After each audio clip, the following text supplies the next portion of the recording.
Bismillahirrahmanirrahim. Assalamualaikum warahmatullahi wabarakatuh. Alhamdulillahi rabbil alamin. Wa asyhadu an la ilaha illallah wahdahu la syarika lah. Wa asyhadu anna Muhammadan abduhu wa rasuluh. Allahumma salli wa sallim ala nabiyyina Muhammad wa ala alihi wa sahbihi ajma'in, amma ba'd.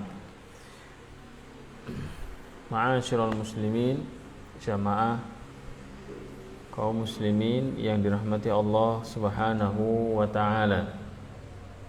Alhamdulillah, puji syukur kepada Allah Subhanahu wa taala.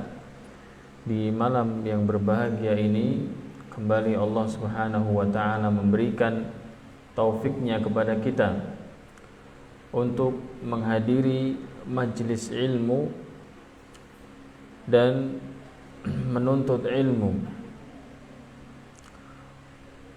yaitu dalam pembahasan tafsir dari surat-surat pendek juz amma yang telah kita hafalkan. Kembali kita melanjutkan pembahasan tafsir kita, yaitu di surat Al-Ikhlas.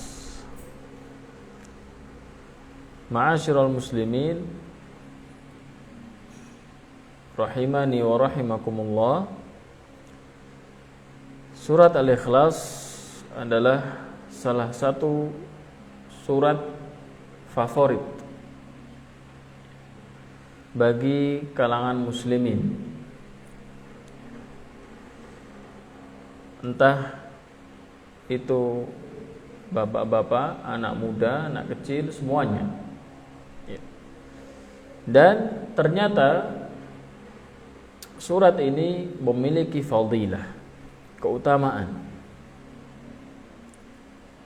dan juga di antara para sahabat ada yang sama seperti kita, yaitu favorit dengan surat Al-Ikhlas, Qulhu. Ya. Jadi fadilah surat Al-Ikhlas disebutkan di dalam hadis bahwa Rasulullah sallallahu alaihi wasallam bersabda bahwa surat Al-Ikhlas itu ta'dilu thulutsal Qur'an. Surat Al-Ikhlas itu menyamai sepertiga Al-Qur'an.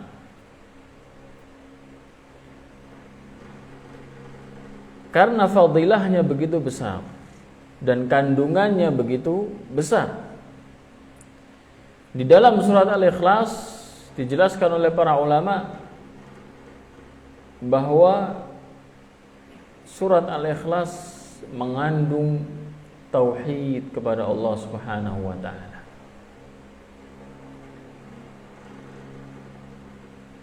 Dan Al-Qur'an itu kandungannya, kalau tidak tauhid, yang lainnya adalah hukum syariat, yang lainnya adalah cerita, qasas, cerita. Jadi tiga kandungan Al-Quran ini, kalau kita baca Al-Quran dari depan sampai akhir, kita akan bisa menyimpulkan bahwa Al-Quran itu mengajak atau menceritakan atau membahas tentang tiga hal ini. Yang pertama adalah tauhid, yaitu mengesahkan Allah Subhanahu wa taala dalam beribadah. Dan yang kedua adalah hukum-hukum. Hukum-hukum syariat. Ada hukum sholat, puasa, zakat, haji, nikah, ya, hutang piutang, jual beli, muamalah, dan lain sebagainya. Dan kandungan yang ketiga di dalam Al-Quran adalah qasas atau cerita. Dari surat yang kedua, surat Al-Baqarah, Allah Subhanahu wa ta'ala, bahkan surat yang pertama, surat Al-Fatihah, Allah Subhanahu wa ta'ala ya berfirman, ghairil maghdubi alaihim siratal ladzina an'amta alaihim ghairil maghdubi alaihim waladdallin. Jalan-jalan orang-orang yang engkau berikan nikmat. Siapa mereka? Mereka ceritanya adalah para nabi, para syuhada, para salihin dan siddiqin. Dan bukan jalan orang-orang yang engkau laknat. Yaitu siapa mereka? Orang-orang yang memiliki ilmu tapi tidak diamalkan. Ada ceritanya Al-Quran? Ada. Salah satunya siapa? Golongan Yahudi, Bani Israel.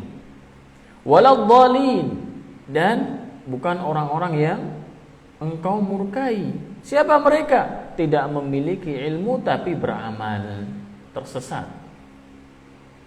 Orang-orang yang tersesat. Waladdallin artinya orang yang tersesat. Dan mereka ada ceritanya dalam Al-Quran. Kemudian surat yang kedua, surat Al-Baqarah, Allah Subhanahu wa ta'ala banyak menceritakan tentang Bani Israel, tentang Nabi Musa dan Bani Israel, tentang Nabi Ibrahim alaihissalam. Cerita-cerita para nabi, cerita-cerita umat-umat terdahulu, Ashabul Kahfi, Ashabul Fil, ya, Ashabul Ukhdud. Cerita-cerita orang-orang, kaum-kaum yang dibinasakan Allah Subhanahu wa ta'ala. Ya. Oleh karena itu, surat Al-Ikhlas itu mengandung sepertiga Al-Quran. Kenapa? Karena surat Al-Ikhlas mengandung tauhid kepada Allah Subhanahu wa ta'ala.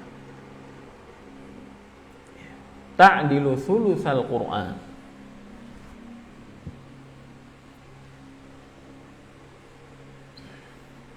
Allah Subhanahu wa ta'ala berfirman, bismillahirrahmanirrahim, Qul huwallahu ahad, Allahus samad, lam yalid walam yulad walam yakul lahu kufuwan ahad. Qul, katakanlah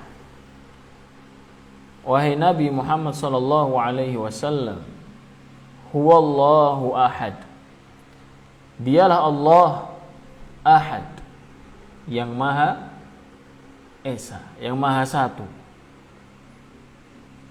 Apa arti atau tafsir dari ayat yang pertama dari surat Al-Ikhlas ini? Allah Subhanahu wa ta'ala memerintahkan nabinya untuk mengatakan kepada umatnya,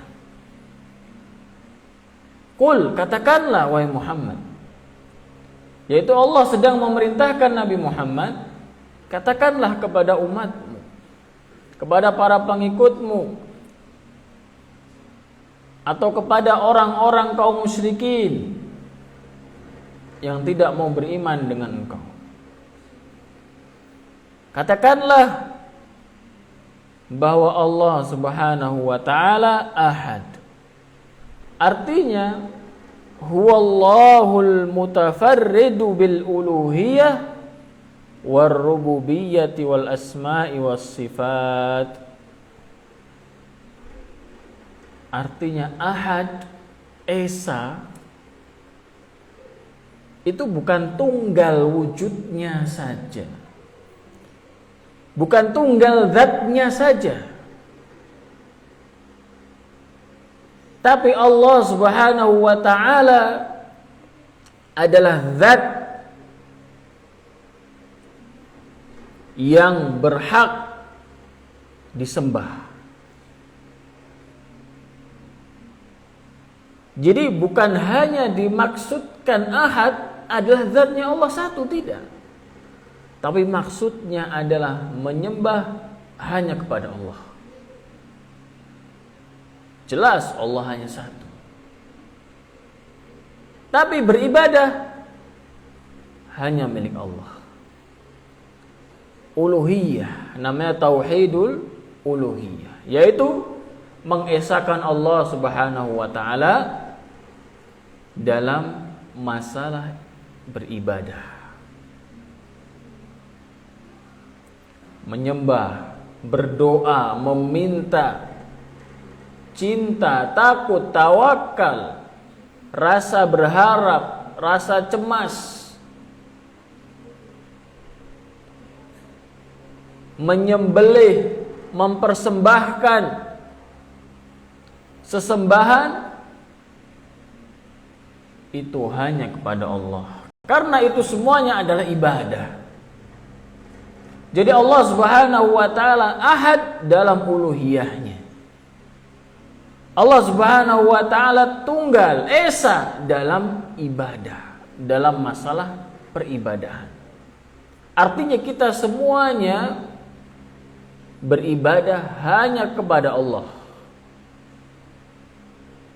Karena Allah lah zat, satu-satunya zat yang berhak untuk diibadahi.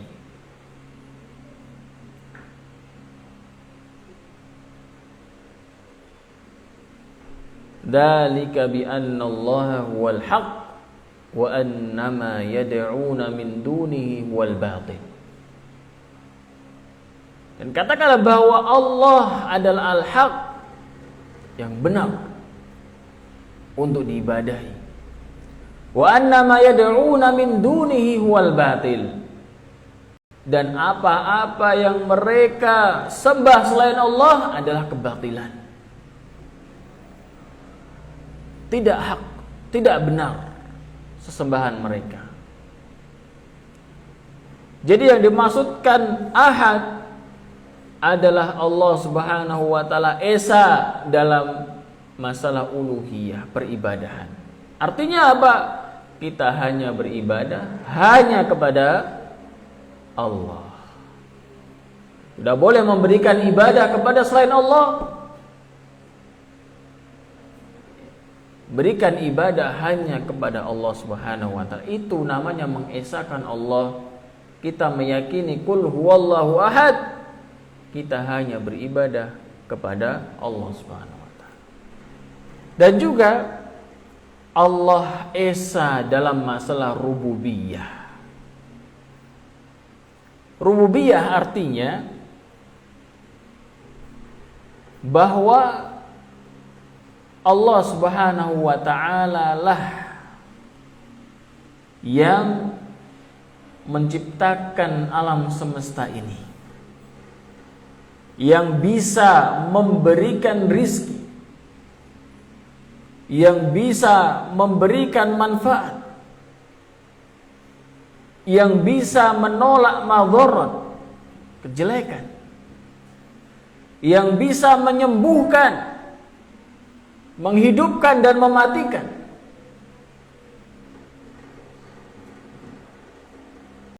Di sini kita mengesahkan Allah dalam masalah perbuatan-perbuatan Allah. Kalau kita yakin bahwa Allah ahad, kita tidak akan meminta rizki kepada selain Allah. Kita tidak akan minta kesembuhan kepada selain Allah. Karena Allah lah yang mendatangkan rizki, mendatangkan hujan, menghentikan hujan Allah. Lagi ramai kemarin Pak. dan bisa mengendalikan hujan. Subhanallah. Mana Allahu Ahadnya mana? Kita yakin Allahu Ahad, yaitu Allah Esa. Dalam masalah peribadahan dan juga masalah perbuatan-perbuatan Allah, kita mengesahkan bahwa yang menciptakan, mematikan, menghidupkan, memberikan rizki, menurunkan hujan, menahan hujan, menyembuhkan orang sakit, itu termasuk dari perbuatan-perbuatan Allah. Jadi kita yakini bahwa Allah lah yang melakukan itu semua, bukan yang lainnya. Maka di sini perlu kita perbaiki.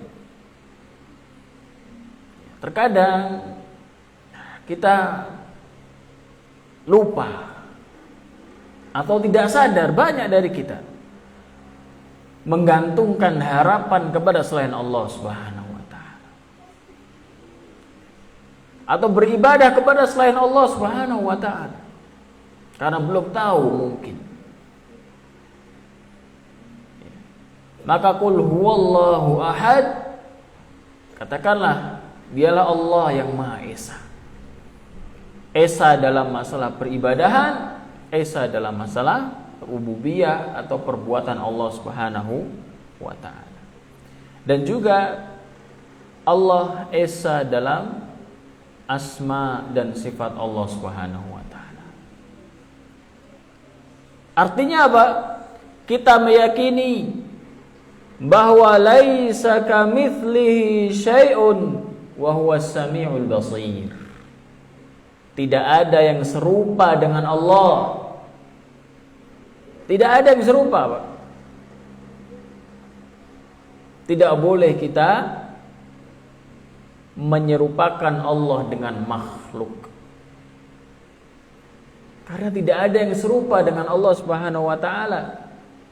Wa huwas samiul basir, dan kita menetapkan bahwa Allah Subhanahu wa taala memiliki sifat As-Sami', Maha mendengar, Al-Basir, Maha melihat. Tapi penglihatan Allah berbeda dengan penglihatan manusia, penglihatan hewan, penglihatan makhluk yang lainnya. Karena di awal tadi Allah sudah tegaskan laisa kamitslihi syai'un. Tidak ada yang serupa dengan Allah. Tidak boleh kita menyerupakan Allah dengan makhluk. Wa huwas samiul basir, akan tetapi Allah Subhanahu wa taala memiliki sifat. Jadi kita mengesahkan Allah Subhanahu wa taala, menetapkan sifat-sifat Allah Subhanahu wa taala yang telah Allah tetapkan dalam kitabnya maupun dalam sunnah Rasulullah sallallahu alaihi wasallam. Tidak boleh kita menyerupakan atau bahkan mengingkari. Biasanya orang yang mengingkari sifat Allah itu karena dia ingin menyerupakan Allah. Misal, saya kasih misal nih, Pak. Allah Subhanahu wa taala menetapkan sifat melihat dalam Al-Qur'an. Al-Basir, wa huwas sami al-basir. Allah Maha melihat dalam Al-Quran. Allah tetapkan bahwa Allah Maha melihat. Ada orang yang tidak terima dengan menyerupakan Allah. Melihat itu kan sifatnya makhluk. Berarti Allah serupa dengan makhluk. Oh, tidak bisa, kita nggak terima kalau Allah serupa dengan makhluk. Subhanallah. Padahal Allah Subhanahu wa taala telah menetapkan untuk dirinya sendiri yang mulia dalam Al-Quran bahwa Allah Subhanahu wa taala Maha melihat. Maka yang wajib bagi kita, kita tetapkan itu. Kita yakini, kita imani. Allah Maha melihat, sudah. Tanpa harus menyerupakan. Atau bagaimana nih penglihatan Allah? Tidak perlu kayak gitu. Kita yakini saja. Ya. Jadi tidak ada yang serupa dengan Allah Subhanahu wa taala, dan Allah Subhanahu wa taala memiliki sifat-sifat yang wajib kita yakini, yang telah Allah tetapkan di dalam Al-Qur'an maupun di dalam sunnah Rasulullah SAW. Kemudian Allah Subhanahu wa taala berfirman, Allahus Samad, yaitu Allahul ladzi kamula fi sifatis syarafi wal majdi wal 'azamah. Allahus Samad artinya Allah yang telah sempurna. Sempurna apanya? Dalam sifat-sifat kemuliaan, dalam sifat-sifat kehormatan, dan dalam sifat-sifat keagungan. Allah Maha sempurna, Maha agung, Maha terhormat, Maha mulia. Alladzi yaqsiduhu al-khalaiqu fi qada'il hawaij war raghaib. Yang mana seluruh makhluknya membutuhkan kepada Allah Subhanahu wa taala dalam memenuhi kebutuhan-kebutuhan makhluk. Semuanya. Bahkan orang kafir sekalipun meminta kepada Tuhan mereka. Mereka meyakini adanya Tuhan. Bahkan orang ateis yang katanya tidak percaya akan Tuhan, tapi mereka tidak yakin dengan keyakinan mereka sendiri. Kenapa? Karena mereka membutuhkan Tuhan. Secara umum semuanya manusia, semuanya makhluk hidup yang ada di muka bumi ini, yang berjalan di atas muka bumi, membutuhkan kepada Allah Subhanahu wa taala. Karena kita makhluk yang lemah, makhluk yang fakir, miskin kita. Kita tidak bisa mengedipkan mata kecuali dibantu oleh Allah. Kita tidak bisa berjalan kecuali itu dibantu oleh Allah. Semuanya itu karena kemudahan dan taufik dari Allah Subhanahu wa taala. Makanya kita ini makhluk yang lemah. Bahkan Rasulullah SAW dalam doanya setiap pagi dan petang, beliau berdoa, Ya Hayyu Ya Qayyum bi rahmatika astaghith aslih li sya'ni kullah wa la takilni ila nafsi tarfata 'ain. Ya Hayyu Ya Qayyum, wahai Zat yang maha hidup, yang maha kekal abadi, bi rahmatika astaghith, dengan rahmatmu aku memohon pertolongan. Aslih li sya'ni kullah, perbaikilah perkaraku, urusanku semuanya. Wala takilni ila nafsi tarfata 'ain, dan janganlah engkau menyandarkan diriku kepada diriku walaupun hanya sekedip mata. Artinya Rasulullah SAW orang yang paling mulia, manusia yang paling mulia di muka bumi ini,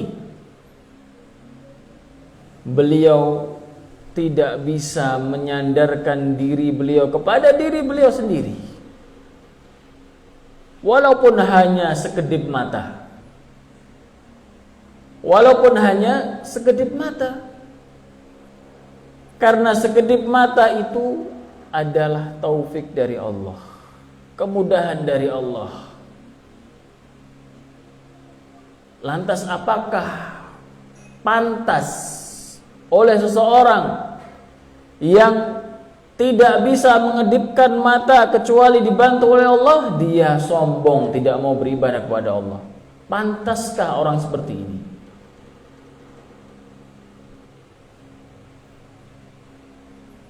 Rasulullah SAW, manusia termulia di muka bumi ini, berdoa kepada Allah supaya tidak menyandarkan dirinya kepada dirinya sendiri. Beliau meminta kepada Allah supaya memperbaiki urusannya semuanya, segala urusannya.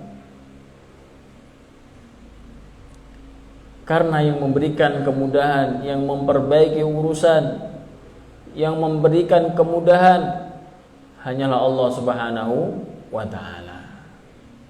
Maka semua makhluk itu membutuhkan kepada Allah Subhanahu wa ta'ala. Allah Ta'ala berfirman dalam ayat Al-Quran, Ya ayuhan nas, antumul fuqara'u ilallah. Wahai sekalian manusia, kalian itu di hadapan Allah fakir. Kalian itu membutuhkan kepada Allah Subhanahu wa ta'ala. Fakir. Fakir itu lebih fakir dari orang miskin, Pak. Orang fakir itu lebih miskin dari orang miskin. Jadi kita semuanya, ya ayuhan nas, seluruh manusia. Allah Subhanahu wa ta'ala memanggil seluruh manusia. Antumul fuqara'u ilallah. Kalian itu fakir kepada Allah, membutuhkan rahmat Allah, membutuhkan kasih sayang Allah, membutuhkan kelembutan Allah. Dan dalam sebuah hadis Rasulullah SAW bersabda bahwa jika Allah Subhanahu wa ta'ala tidak merahmati hambanya, maka Allah Subhanahu wa ta'ala akan menghilangkan hamba-hamba tersebut dan menggantikan dengan hamba yang lain. Artinya karena kasih sayang Allah Subhanahu wa ta'ala kepada kita, maka Allah Subhanahu wa ta'ala tidak langsung menghukum kita, tidak langsung mengazab kita, karena Allah masih sayang kepada kita. Padahal kita sangat butuh kepada Allah Subhanahu wa ta'ala. Tapi sayang sekali, banyak di antara kita yang masih belum sadar. Mereka menyombongkan diri, tidak mau patuh, tidak mau taat kepada Allah Subhanahu wa ta'ala. Bahkan sombong. Saya gak butuh ibadah, saya sudah cukup. Orang ibadah itu hanya untuk orang-orang yang membutuhkan. Biasanya orang punya masalah ibadah, masalahnya hilang, lupa. Padahal dalam setiap detiknya kita selalu butuh kepada Allah Subhanahu wa ta'ala. Kita tidak bisa terlepas dari Allah Subhanahu wa ta'ala. Kemudian Allah Subhanahu wa ta'ala berfirman, lam yalid wa lam yulad. Allah Subhanahu wa ta'ala laisa lahu waladun wala walidun wala sahibah. Allah Subhanahu wa ta'ala tidak memiliki anak dan tidak memiliki bapak dan juga tidak memiliki istri. Kenapa? Karena sifat-sifat inilah adalah sifat-sifat yang lemah. Sifat memiliki anak, sifat memiliki bapak, sifat memiliki istri adalah sifat yang lemah. Maksudnya adalah sifatnya makhluk. Karena yang seperti itu adalah makhluk. Makhluk itu lemah, maka dia membutuhkan istri, membutuhkan kasih sayang. Kemudian dari keduanya lahir seorang anak. Kemudian tambah kasih sayangnya, membutuhkan kasih sayang lagi. Maka sifat seperti ini tidak ada dalam Allah Subhanahu wa taala. Dalam zat Allah Subhanahu wa taala tidak ada. Karena sifat memiliki anak, memiliki bapak, memiliki istri adalah sifatnya makhluk. Dan makhluk sifatnya adalah lemah. Bagaimana Allah Subhanahu wa taala memiliki sifat yang lemah, padahal Allah Subhanahu wa taala yang mengurusi kerajaan langit dan bumi. Maka Allah Subhanahu wa taala tidak butuh kepada istri, tidak butuh kepada anak, tidak butuh kepada bapak. Karena semua selain Allah adalah makhluk Allah. Allah yang ciptakan mereka. Mereka yang butuh kepada Allah. Kita semua adalah makhluk Allah. Selain Allah adalah makhluknya. Allah yang ciptakan. Allah yang kasih rizki. Allah yang pelihara semuanya. Bagaimana Allah menciptakan makhluk sebesar ini kalau Allah lemah? Kalau Allah tidak memiliki kekuatan, maka tidak masuk akal kalau seandainya Allah itu memiliki anak. Karena pasti Allah memiliki bapak. Dan ini dalam sifat Allah tertolak. Karena Allah Maha Al-Hayyu Al-Qayyum, Maha hidup, Maha perkasa, Dzul Quwwatil Matin, memiliki kekuatan yang kokoh, tidak membutuhkan rizki dari hambanya dan tidak membutuhkan makanan dari hambanya. Innallaha huwar razzaq dzul quwwatil matin. Sesungguhnya Allah lah yang memberikan rizki, yang maha memiliki kekuatan yang kokoh. Jadi kalau ada yang mengatakan Allah itu memiliki anak, maka ini adalah dosa, perkataan yang begitu keji kepada Allah, begitu buruk kepada Allah, menuduh Allah Subhanahu wa taala memiliki anak. Dalam surat Maryam Allah tegaskan bahwa laqad ji'tum syai'an iddah takadus samawati yatafattarna wa tanshaqqul ardu wa takhirrul jibalu hadda an da'u lirrahmani walada wa ma yanbaghi lirrahmani an yattakhidha walada. Sungguh kalian telah membawa ucapan yang begitu besar dosanya, yaitu apa? Kalian mengatakan bahwa Allah Subhanahu wa taala memiliki anak. Hampir-hampir langit itu terbelah dan bumi itu pecah dan gunung-gunung itu melebur tatkala kalian mengatakan Allah memiliki anak. Jadi dosa yang begitu besar. Kemudian Allah Subhanahu wa taala berfirman, walam yakul lahu kufuwan ahad. Walam yakul lahu mumathilan wala musyabihan ahadun min khalqihi. Artinya Allah Subhanahu wa taala tidak memiliki mumathil. Apa itu mumathil? Mumathil itu yang mithal. Mithal itu seperti atau contoh yang sama. Allah tidak memiliki persamaan dengan makhluknya. Tidak ada yang serupa dengan Allah. La fi asma'ihi wala fi sifatihi wala fi af'alihi. Tabaraka wa ta'ala wa taqaddas. Tidak ada yang serupa dengan Allah Subhanahu wa taala, baik di dalam asma dan sifat Allah maupun dalam perbuatan-perbuatan Allah. Tabarakallahu wa ta'ala wa taqaddas. Maha suci Allah Subhanahu wa taala dan maha tinggi Allah Subhanahu wa taala dari segala yang menyerupakan Allah dengan makhluknya.